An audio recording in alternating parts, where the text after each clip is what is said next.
I think that this chapter's been clarifying a few points, and is quite a key chapter. And the second part of this chapter is concerned with what we mean when we talk about I, when we use the word I.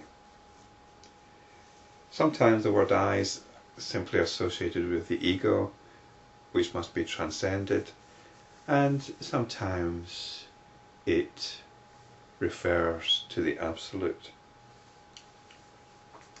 So the second part of this chapter is about that.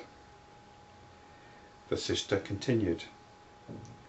When it is not rightly understood, the I appears to be an impure notion in the infinite consciousness. But when the I is rightly understood, its meaning is seen as the infinite consciousness. When its own reality is seen, it does not appear as the ego sense anymore, but as the one infinite reality. In fact, there is no distinct entity as I. When this truth is revealed to one with a pure mind, his ignorance is at once dispelled. But others cling to their own false notion, like a child clinging to the notion of the existence of a ghost.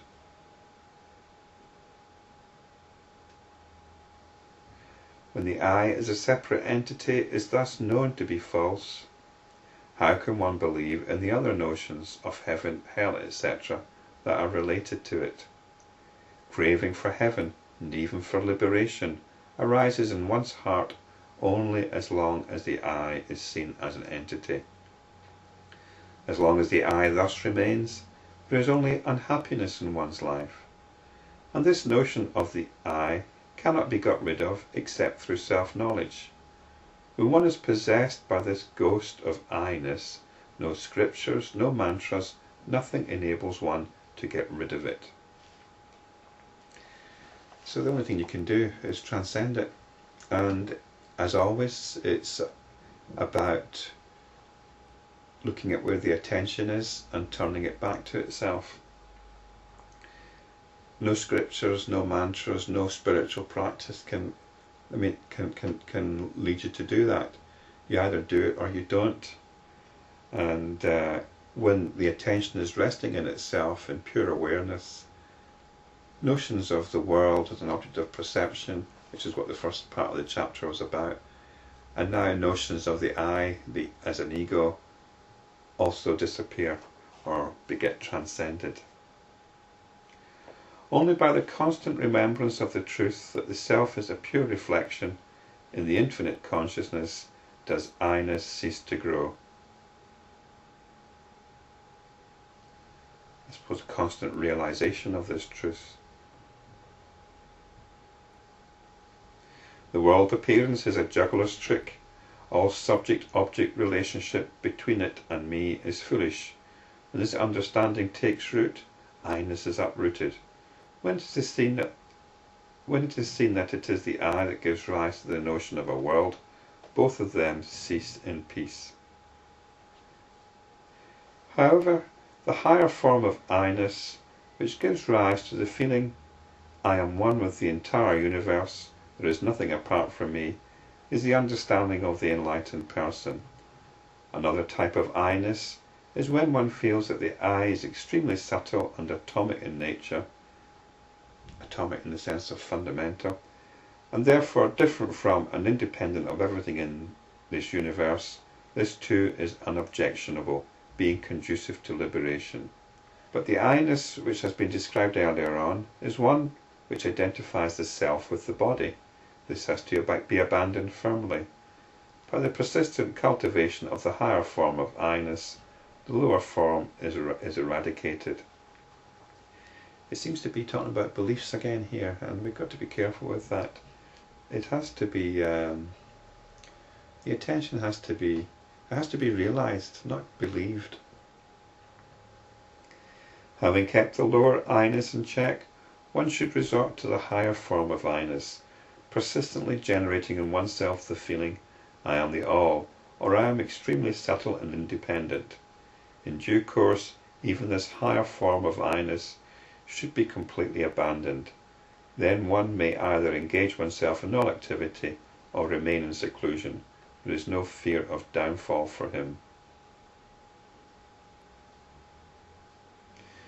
Yes, so it's suggesting that we substitute some kind of limited notion of I for what's called a higher form of I-ness, and then we abandon both such notions. So it's talking about what the Buddhists would call right effort, and replacing a constricted sense of self with an expansive sense of self. But I mean, if you haven't found a light switch, if you haven't stumbled upon pure awareness, then you might as well do that.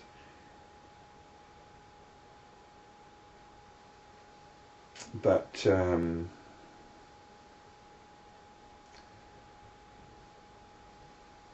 it'd be best if you could actually just pursue what we mean by this word I.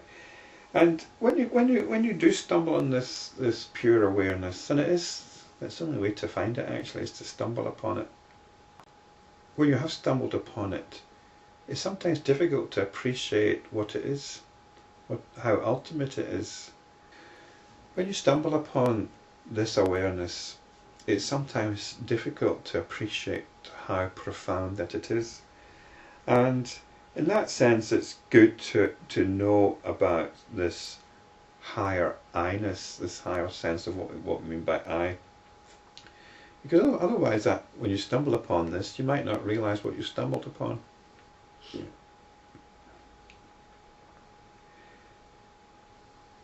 I think possibly many people stumble upon it many times during the day and don't realize where they're at. And this kind of book, the Yoga Vasistha, is putting it into a great context and just telling us exactly what we've got here. And I suppose I'd just like to finish on one point, which I should maybe have started on, relating to, I think it's in the book of Exodus in the Old Testament. And the Old Testament, I know it's the holy book of the Jews, but it is basically a folk history. And but within that book, the book of Exodus, amongst all the stories of the travails of the Israelites and all the rest of it, there's one section where Moses is talking to God, and he tells Moses to tell the Israelites who he is. And the God Jehovah describes himself as I am that I am. And this just leaps out. I mean, I might have the details not very correct here, but this is how God describes himself, as he says, I am that I am. And this teaching is so, it just jumps right out. It seems so out of context because this is so profound, this statement. God is saying, I am that I am. And so whenever you say I am, explore that. I am is indicating an awareness. Get in touch with that awareness and get in touch, and then appreciate the absolute nature of that awareness. So in a way, the Yoga Vasistha is an exposition of that I am, as spoken by the Absolute. And this is what the sage Ramana Maharshi taught. He said, who am I? This is what you must pursue. Who am I means, what is this I am? What is this I-ness? And we've all got it. So take a good look at it.